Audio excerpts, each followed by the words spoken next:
So you see, sir, that is the position of India in regard to a political solution.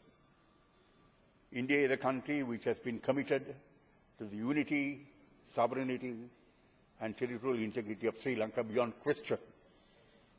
As one who has interacted very closely, I can say for certain that India is a country which has absolutely no reservations, no second thoughts in regard to that matter. They value that the most. But at the same time, it's a country which feels that the Tamils in Sri Lanka must have their place as equal citizens in this country. Otherwise, it is not good for the Tamils, it's not good for the country.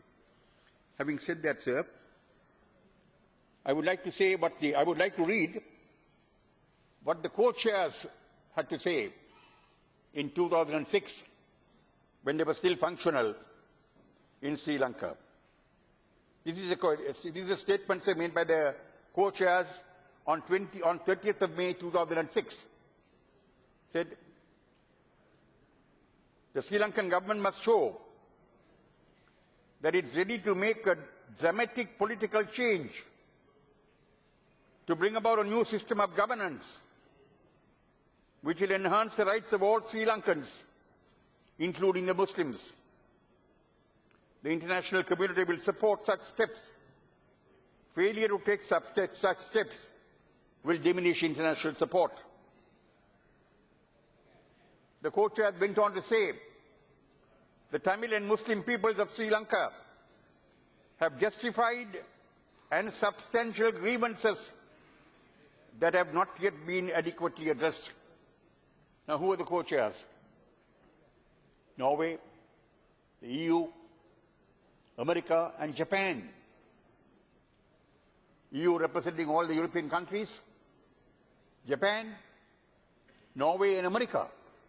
And this is what the co-chair said. Now, going further, sir, I would like to read to you what the Assistant Secretary for South Asia, at that point of time, Richard Boucher, said in the course of an interview he gave the press in Sri Lanka during one of his visits.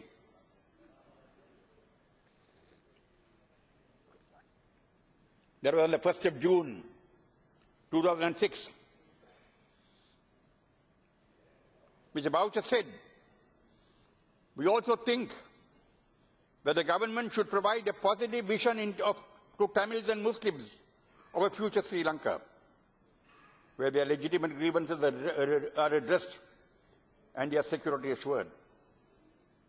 President Rajapaksa has spoken of maximum devolution. Previous negotiations have agreed to internal self-determination within a federal framework. However, the idea is expressed, it should offer hope to many in the north and east that they will have control over their own lives and destinies within a single nation in Sri Lanka. Assistant Secretary Boucher went on to say, in the course of the same interview, although we reject the methods that the liberation tigers have used, there are legitimate issues that are raised by the Tamil community, and we have a very legitimate desire, as anybody would, to be able to control their own lives, their own destinies, rule their own destinies, and to govern themselves in their homeland, in the areas they have traditionally inhabited. He was asked a question, sir, in regard to Sri Lanka's constitutional framework, and a statement made by the co-chairs. His answer was, I don't know if I can elaborate much more than what was in the statement. When you look at the situation now, and the forms of government and the way things are structured now, and what it would take to involve the Tamil community politically in a new arrangement, that does require a great deal of change, a radical change in terms of movement. Now that's a change that can be considered.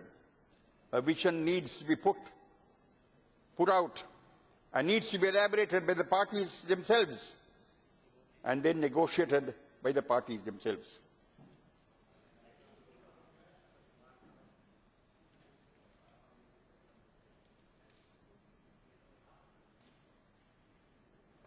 But whatever you call it, it is quite a different governing structure than what you have now, and one that's designed to give an enhanced political role to all the people of Sri Lanka, but particularly to take into account the desire of Tamils and Muslims to have more control over their own destinies and over their own areas.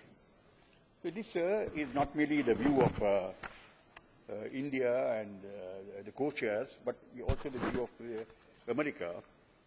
And I think, sir, I mention these matters because I think these people tend to forget that all these things happened when they're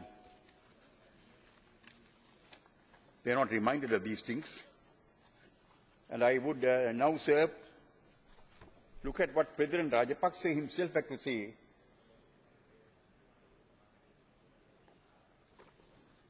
when he addressed the APRC,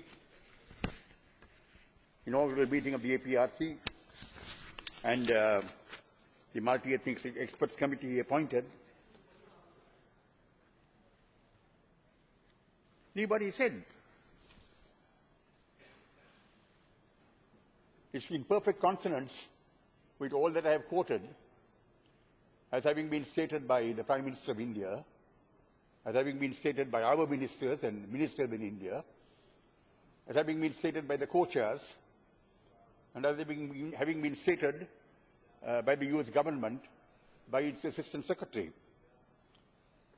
Under the caption, Unity, Territorial Integrity and Sovereignty, this is what President Rajapaksa said.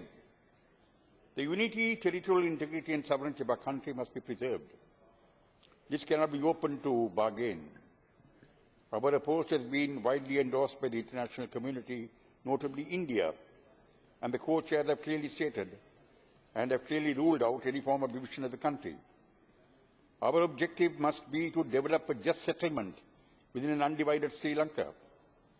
Each party represented here has its own solutions to the national question. We will discuss and synthesize these different approaches and develop our own Sri Lankan model. We must explore past attempts from the Bandaranaike-Chelmanagam Pact onwards. We must draw appropriate lessons from the experience of other countries.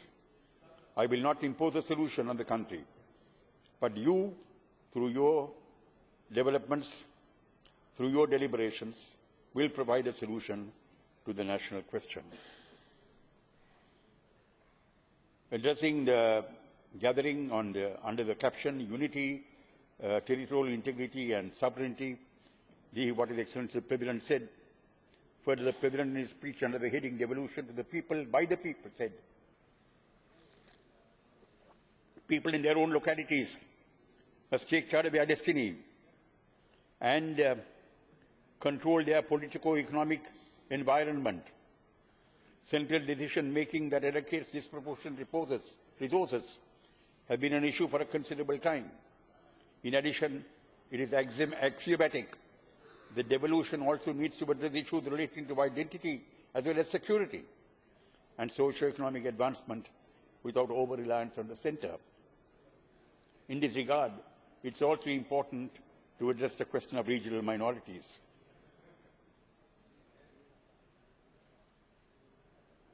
Then under the heading, sir, some concluding thoughts. This is what His Excellency the President had to say. Any solution must be seen as one that stretches to the maximum possible devolution without sacrificing the sovereignty of the country. Given the ground situation, given the background to the conflict, it therefore behoves on particularly the majority community to be proactive in striving for peace, and there must be a demonstration of a well-stretched hand of accommodation.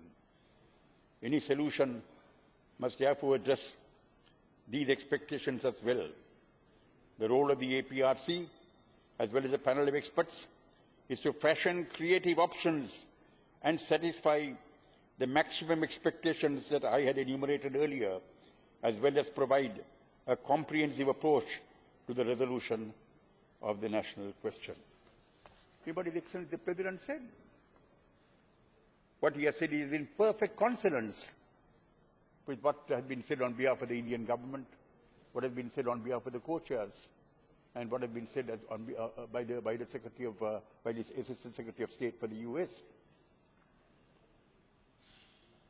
The panel of experts have come up with their report.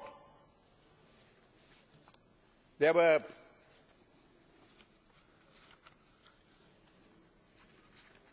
17 persons on that panel of experts.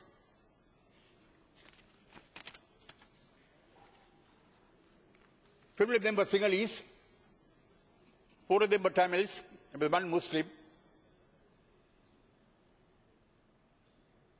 11 of them have come up with a majority report,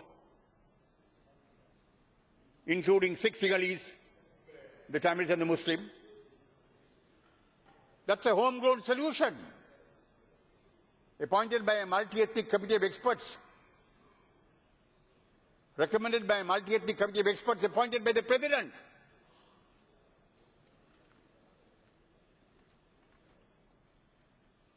What's your difficulty in adopting that report, in framing a solution?